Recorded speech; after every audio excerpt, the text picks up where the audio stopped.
Chance Encounters, The Art of Rachel Reckitt.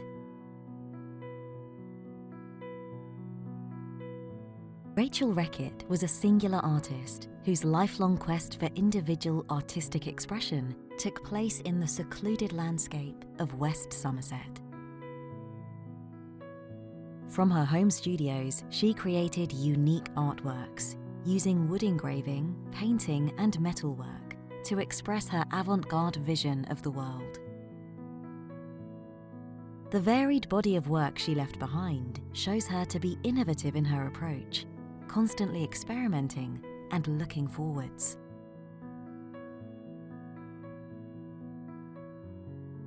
Reckitt was born in St Albans in 1908. In 1922, she moved with her family to Golsoncott, an impressive arts and crafts building nestled among the hills near Roadwater.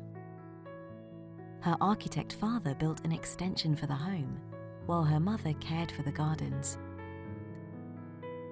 Following a period of exile at boarding school, away from her beloved Somerset, Reckitt's artistic training began close to home at Taunton School of Art. In 1933, she chose to leave Somerset to pursue her studies in London at the Grosvenor School of Modern Art. She made regular visits back home to Golsoncott, and her early artwork shows the influence of both London and Somerset. Reckitt studied under the great wood engraver Ian McNab, whose teachings on form and geometry remained an influence throughout her artistic career.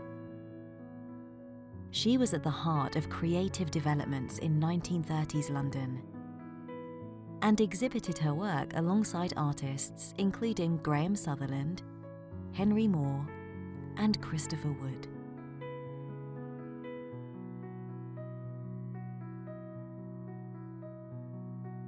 Art school visits to Catalonia when Spain was on the precipice of civil war provided inspiration on return to the studio.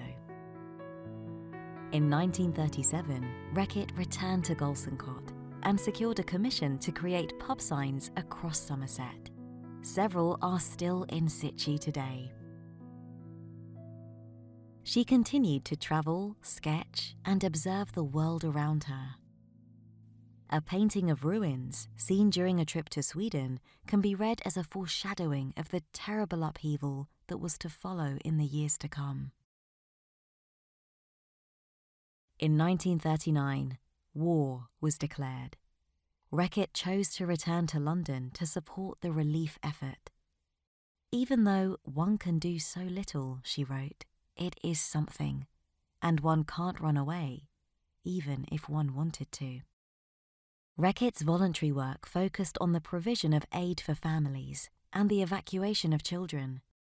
She set up a war nursery at Golsoncott, offering shelter to 6 children. The terrible poverty Reckitt witnessed in London and a frustration at the lack of action by authorities awoke a social conscience that remained with her for the rest of her life. Her wartime paintings and engravings provide a powerful record of her experience of the Blitz.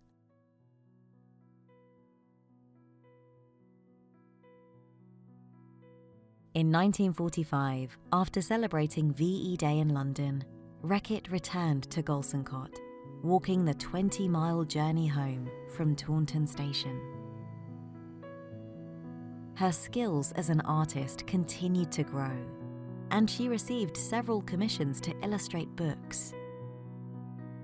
They show her developing a confident and mature style, full of characterful scenes of daily life.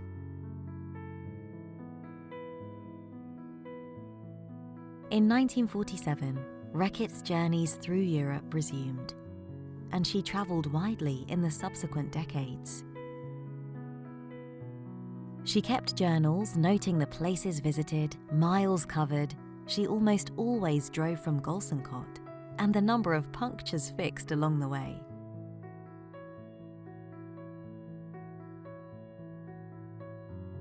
She had a keen observational eye and sketched or photographed her surroundings for reinterpretation in the studio. Recurring themes include religious buildings, labourers, and ruins in the landscape. In the late 1950s, a series of paintings emerge which show Reckitt as a shrewd observer of people and their interactions.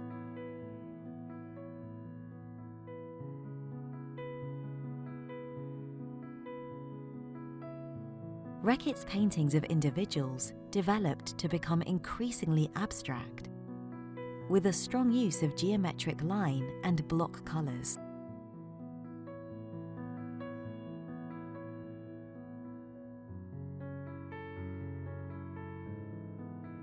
In the 1960s, she returned to the metalwork of her early pub signs, creating abstract constructions inspired by landscape.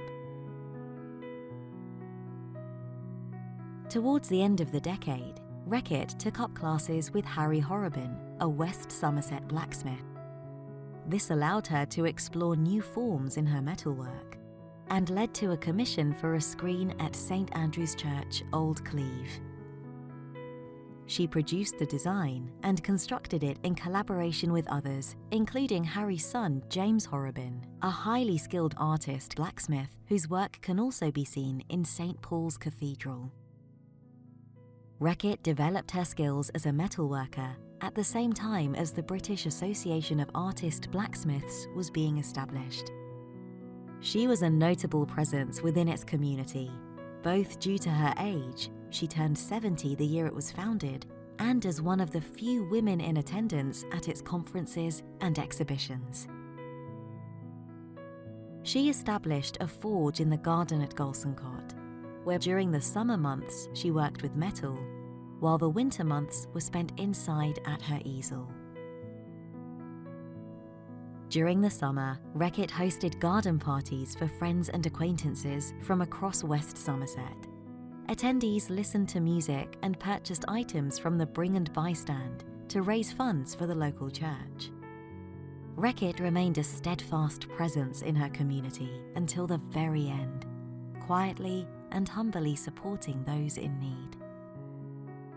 Her legacy continues through the work of the Golsoncott Foundation, named after the house she so loved. Reckitt's artworks speak to us now as a unique, artistic voice which can be encountered anew.